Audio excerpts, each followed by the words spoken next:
अस्सलाम वालेकुम। वेलकम करता हूँ आपको ऑनलाइन अकेडमी विद अस की तरफ से एक और वीडियो के साथ आपकी खिदमत में हाजिर हूँ। स्टूडेंट जैसा कि हमने थ्योरम्स 11 चैप्टर के स्टार्ट किए हुए थे, 11.2 जो थ्योरम था उसको मैंने पिछली वीडियो में डिस्कस किया था। तो 11.3 भी एक बहुत ही इम्पॉर्टेंट थ्योरम है जिसको आज इंशाल्लाह डिस्कस करना है, क्योंकि मैंने आपको बताया था कि मैं जो भी इम्पॉर्टेंट थ्योरम है उनको पहले डिस्कस करूँगा। तो 11.3 भी पेपर के पॉइंट ऑफ व्यू से बहुत इम्पॉर्टेंट थ्योरम है, तो इसको आज डिस्कस करते हैं। तो वीडियो को स्टार्ट करने से पहले हमेशा के लिए वही रिक्वेस्ट, चैनल पे फर्स्ट टाइम है तो चैनल को सब्सक्राइब करके बेल नोटिफिकेशन ऑन कर लें ताकि आपको नई आने वाली वीडियो का नोटिफिकेशन टाइम टू टाइम मिलता रहे। तो बढ़ते हैं जी आज के अपने इस टॉपिक की तरफ, थ्योरम 11.3, जिसकी स्टेटमेंट कुछ तरह से है, the line segment joining the mid point of two sides of the triangle. कहता है कि एक लाइन सेगमेंट है जो कि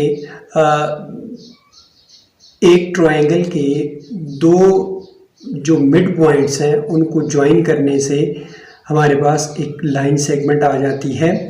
वो जो लाइन सेगमेंट है वो क्या है, is parallel to the third side of the third side and is equal to 1/2 of its length. कहता है कि अगर एक लाइन सेगमेंट हम ड्रा करें जो एक ट्राइंगल के दोनों साइड्स के मिड पॉइंट से पास करता हो, तो वो तीसरी जो साइड है उस ट्राइंगल की उसके पैरेलल होगा, और जो तीसरी साइड है उसके हाफ लेंथ के 1/2 लेंथ के क्या होगा, बराबर होगा।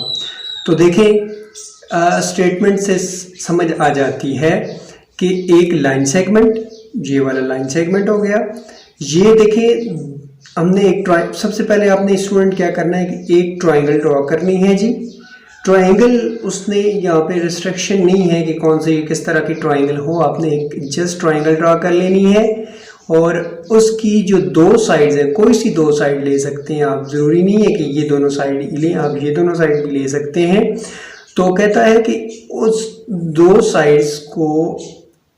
साइड से एक लाइन सेगमेंट ड्रॉ करें वो जो दो साइड्स हैं ट्राइंगल की उसकी मिड पॉइंट मतलब मिडिल से पास करती हो। ये लाइन हमने DE ड्रॉ कर ली, जो कि ये जो तीसरी साइड है, ये देखें एक साइड ये होगी ट्राइंगल की, दूसरी ये होगी और तीसरी ये होगी। ये जो तीसरी साइड है इसके पैरेलल हो, देखें ये इसके पैरेलल है, क्योंकि इन दोनों अगर लाइन को हम मज़ीद एक्सटेंड करें, इस लाइन को एक्सटेंड कर दें या इस लाइन को एक्सटेंड कर दें तो ये एक दूसरे को किसी पॉइंट पे कट नहीं करेंगी, लिहाजा ये DE और BC जो लाइन है हमारे पास ये क्या है, पैरेलल हैं एक दूसरे के। ठीक है जी, कहता है कि वो जो लाइन आप ड्रॉ करते हैं DE जो दो साइडों जो ट्राइंगल की दो साइड्स हैं उनको मिड पॉइंट से कट करती हैं, ज्वाइन करती हैं, तो वो तीसरी जो हमारी साइड है ट्राइंगल की उसके पैरेलल होंगी, और दूसरे नंबर पे ये कहता है कि उसकी जो लेंथ है BC तीसरी साइड ट्राइंगल की जो लेंथ है उसके हाफ लेंथ के इक्वल होंगी। ठीक है जी, तो ये स्टेटमेंट से हम ड्रॉ कर सकते हैं और हम प्रूव कर सकते हैं। तो अब हमने प्रूव ये करना है, ये जो लाइन है DE जो हमने ड्रॉ की है दोनों ट्राइंगल्स की दोनों साइड्स के ऊपर, ये तीसरी की क्या है, पैरेलल और हाफ के बराबर है। तो ये हमने क्या करना है, इसको प्रूव करना है। तो ये देखें स्टेटमेंट से आप ने डायग्राम को ड्रा करना है, फिर उसके बाद आपने गिवन क्या है जी, हमारे पास एक ट्राइंगल तो गिवन थी, इन ट्राइंगल ABC, ये जो बड़ी वाली ट्राइंगल है ABC ये ट्राइंगल है आपने ड्रॉ करनी है, और यहाँ पे लिखना भी है आपने D and E are the mid points of AB and AC respectively. कहता है जो D और E है, ये देखें ये D पॉइंट और ये E पॉइंट, कहता है ये दोनों क्या है, मिड पॉइंट्स हैं। किस किस के, AB एक हमारे पास साइड है और दूसरी हमारे पास जो है AC साइड है, इसके ऊपर D और E जो है वो मिड पॉइंट्स हैं। मतलब यहाँ से अगर AB को देखा जाए तो ये इसका मिड पॉइंट D है, इसी तरह AC को देखा जाए तो यहाँ से ई जो है वो मिड पॉइंट है, ठीक है जी। कहता है डी ई ज्वाइन देम, फिर क्या करना है, वो जो डी ई है उसको आपस में ज्वाइन कर लेना। आपने डी और ई को आपस में ज्वाइन कर लिया। अब हमने प्रूव क्या करना है, टू प्रूव डी ई, ये जो डी ई लाइन सेगमेंट है इस पैरेलल, ये पैरेलल का साइन है जी, पैरेलल टू बी सी, इस बी सी के पैरेलल है, एंड डी ई, वो जो डी ई है वो half of measurement of B C, B C के ये जो डी ई की लेंथ है बी सी की लेंथ के क्या होनी चाहिए, हाफ होनी चाहिए, ठीक है जी। ये हमने प्रूव करना है। अब construction on D E takes F such that, कहता है जो डी ई है उससे एक पॉइंट आप लें एफ, उसको मजीद आगे एक्सटेंड कर दें तो such that d E is congruent to E f, कहता है कि डी ई इज, ये यहाँ से लेकर यहाँ तक का डिस्टेंस इज इक्वल टू या कॉन्ग्रुएंट टू ई एफ, ई और एफ, ये वाला डिस्टेंस और ये वाला डिस्टेंस आपस में क्या होना चाहिए, कॉन्ग्रुएंट होना चाहिए, सेम दिखना चाहिए, सेम होना चाहिए, ठीक है जी। D E is congruent to E F के, join f to C, f to c, और इधर से ये जो सी है इसको एफ के साथ ज्वाइन कर दें, ठीक है जी। तो ये हमारे पास एक डायग्राम न्यू बन जाती है जिसको हम अब डिस्कस करेंगे, ठीक है जी। अब हम आते हैं इसके प्रूफ की तरफ। प्रूफ में कहते हैं statement in triangle A D E, A D E कौन सी ट्राइंगल बन रही है, ये वाली ऊपर वाली छोटे ट्राइंगल ए डी ई, कहता है ये किसके कॉन्ग्रुएंट है जी, ये इस ट्राइंगल के कॉन्ग्रुएंट होनी चाहिए। देखें जिस तरह ये ट्राइंगल दिख रही है उसी तरह ये ट्राइंगल ई एफ सी, ये जो ट्राइंगल बन रही है हमारे पास ये वाली ई एफ सी और ए डी ई, ये दोनों ट्राइंगल, एक ये वाली ट्राइंगल और दूसरी ये वाली ट्राइंगल आपस में क्या है, एक जैसी दिख रही है। जितनी साइड की लेंथ इधर होगी इतनी इधर ही है। इसी तरह ये लेंथ और ये लेंथ देख लें आपस में, और ये लेंथ और ये लेंथ आपस में देख लें। ये दोनों ट्रायंगल्स ये आपस में कॉन्ग्रुएंट हैं, ये क्रॉसपॉन्डेंस भी हम इसको कह सकते हैं, ये क्रॉसपॉन्डेंस का साइन है, ठीक है, मतलब एक जैसी हैं, ये मुमासलत रखती हैं आपस में, ठीक है जी। अब यहाँ से अगर ये दोनों ट्रायंगल्स आपस में मुमासलत रखती हैं तो इनकी जो साइड्स होंगी वो भी आपस में क्या होंगी, कॉन्ग्रुएंट होंगी, मतलब एक जैसी होंगी। डी ई इज, ये वाली जो साइड है डी इज कॉन्ग्रुएंट टू यहाँ से ई एफ के, ठीक है जी।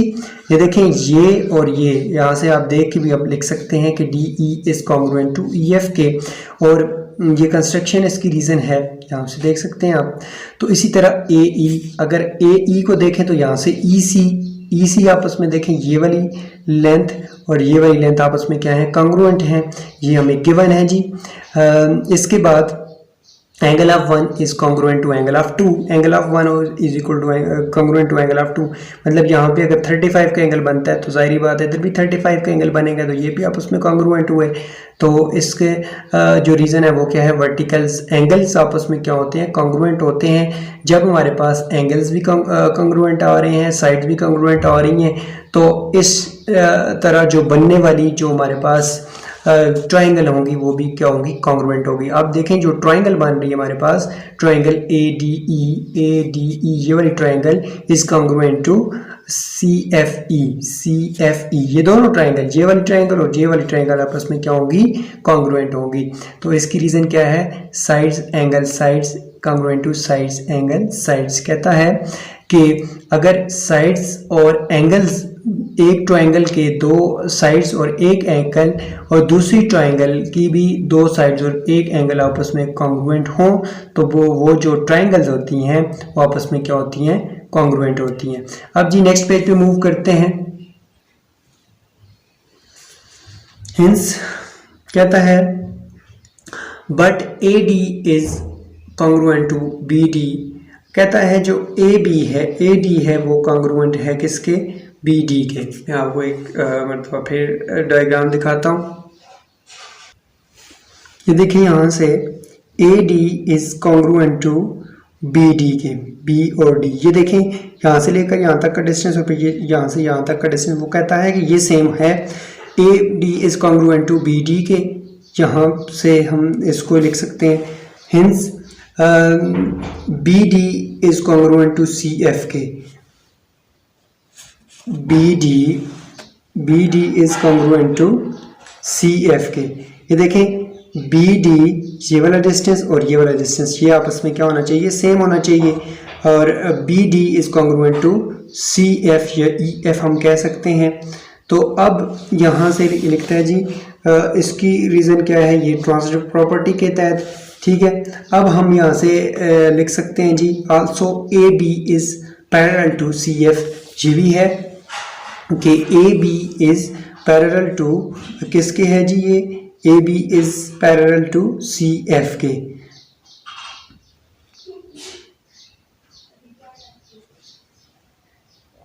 ये कैसे पैरेलल है, देखें ए बी कहता है पैरेलल है सी एफ के। अब देखें इसको अगर मज़ीद एक्सटेंड कर दें और इसको भी मज़ीद एक्सटेंड कर दें तो ये कहीं पे एक दूसरे को कट नहीं करेंगी। इस तरह हम कह सकते हैं A B is parallel to C F के, ठीक है जी। तो यहाँ से इसकी रीज़न ये है अल्टरनेट एंगल्स और कॉन्ग्रुएंट। अल्टरनेट जो एंगल होते हैं वो आपस में क्या होते हैं, कॉन्ग्रुएंट होते हैं। और B D is parallel to C F के, ये मैं आपको बता चुका हूँ अभी।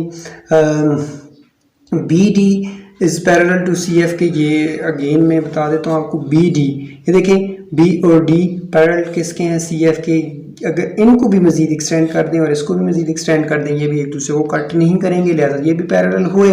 हिंस अब देखें जब साइड्स पैरेलल हो गई तो उनसे जो बनने वाली पैरेललोग्राम होगी, ये देखें पैरेललोग्राम हमारे पास बन रही है, ये बी डी और सी एफ, ये एक पैरेललोग्राम बन रही है। तो ये भी क्या होगी हमारे पास b c f d, b c f d, या बस में हमारे पास क्या बन रही है, एक पैरेललोग्राम बन रही है अपोजिट साइज पैरेलल। क्योंकि अपोजिट साइज जब पैरेलल होती हैं अपोजिट साइज तो वहाँ से बनने वाली जो डायग्राम होती है वो क्या होती है, पैरेललोग्राम होती है। विच फॉलोज डैट, जो कि फॉलो करती है क्या चीज़ें फॉलो करती है जी, t e is parallel to b c, d ई ये जो साइड है d E is parallel to b c. ये देखें ये वाली साइड और ये वाली साइड आपस में क्या है, पैरेलल है। तो इसी तरह and measurement of D F is equal to measurement of B C कहता है कि जो मेजरमेंट है डी एफ की, डी एफ कौन सी हमारे पास, ये देखें यहाँ से लेकर यहाँ तक का डिस्टेंस और फिर यहाँ से लेकर यहाँ तक का डिस्टेंस, ये आपस में क्या होना चाहिए, ये इक्वल होना चाहिए। जब ये पैरेलल होंगी तो जाहिर बात है ये आपस में क्या होगी, इक्वल होगी। ये वाली साइड डी से लेकर एफ तक और यहाँ से बी से लेकर सी तक, ये दोनों आपस में क्या होनी चाहिए, इक्वल होनी चाहिए। अपोजिट साइड ऑफ पैरेललोग्राम, क्योंकि अपोजिट जो साइड्स होती हैं पैरेललोग्राम की वो आपस में क्या होती हैं, इक्वल होती हैं। नेक्स्ट जी, but measurement of D E is half of measurement of D F कहता है जो डी ई की मेजरमेंट है वो क्या है, हाफ है डी एफ से। अब देखें ये जो डी ई है, डी एफ है हमारे पास यहाँ से लेकर यहाँ तक, डी एफ जो है सॉरी यहाँ पे डी ई जो है वो डी एफ का क्या है, हाफ है। देखें ये फुल लाइन है, यहाँ से डी से एफ तक फुल लाइन है और अगर डी से ई तक अगर हम चले जाएं तो ये हमारे पास क्या आती है, हाफ लाइन आती है। तो इसको हम कह सकते हैं d E is the half of d of f, ठीक है जी। But measurement of d is equal to half of D f construction. तो इनसे हम कह सकते हैं मेजरमेंट ऑफ डी ई, जो डी ई है वो हाफ है किसके, मेजरमेंट ऑफ बी सी के।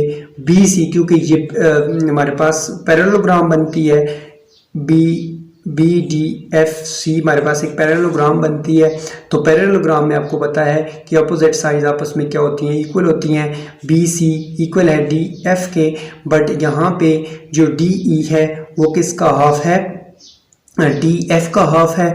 तो ज़ाहिरी बात है ये अगर डी एफ का हाफ है तो ज़ाहिरी बात है बी सी का भी हाफ के इक्वल होगी। क्यों कि ये आपस में क्या है, पैरेललोग्राम है, पैरेललोग्राम की साइड्स अपोजिट साइड्स आपस में क्या होती हैं, इक्वल होती हैं। तो इस तरह ये प्रूव हो जाता है कि measurement of D E is equal to half of measurement of B सी।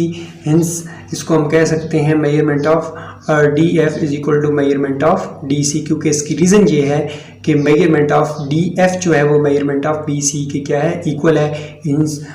इस तरह ये प्रूव हो जाता है कि जो तीसरी साइड है ट्राइंगल की वो जो है पैरेलल तो है लेकिन जो हमने मिड पॉइंट दो साइडों के ऊपर ड्रा किए थे वो तीसरी साइड की क्या है, हाफ के इक्वल है। तो इस तरह ये प्रूव हो जाता है जी। तो मिलते हैं जी नेक्स्ट थ्योरम के साथ, आपकी खिदमत में हाजिर होंगे बहुत जल्द। तो हमेशा के लिए चाहते हुए रिक्वेस्ट, चैनल पे फर्स्ट टाइम है तो चैनल को सब्सक्राइब करके बेल नोटिफिकेशन ऑन कर लें ताकि हम बार बार मिलते रहें। मिलते हैं नेक्स्ट वीडियो में, तब तक के लिए अल्लाह हाफिज़।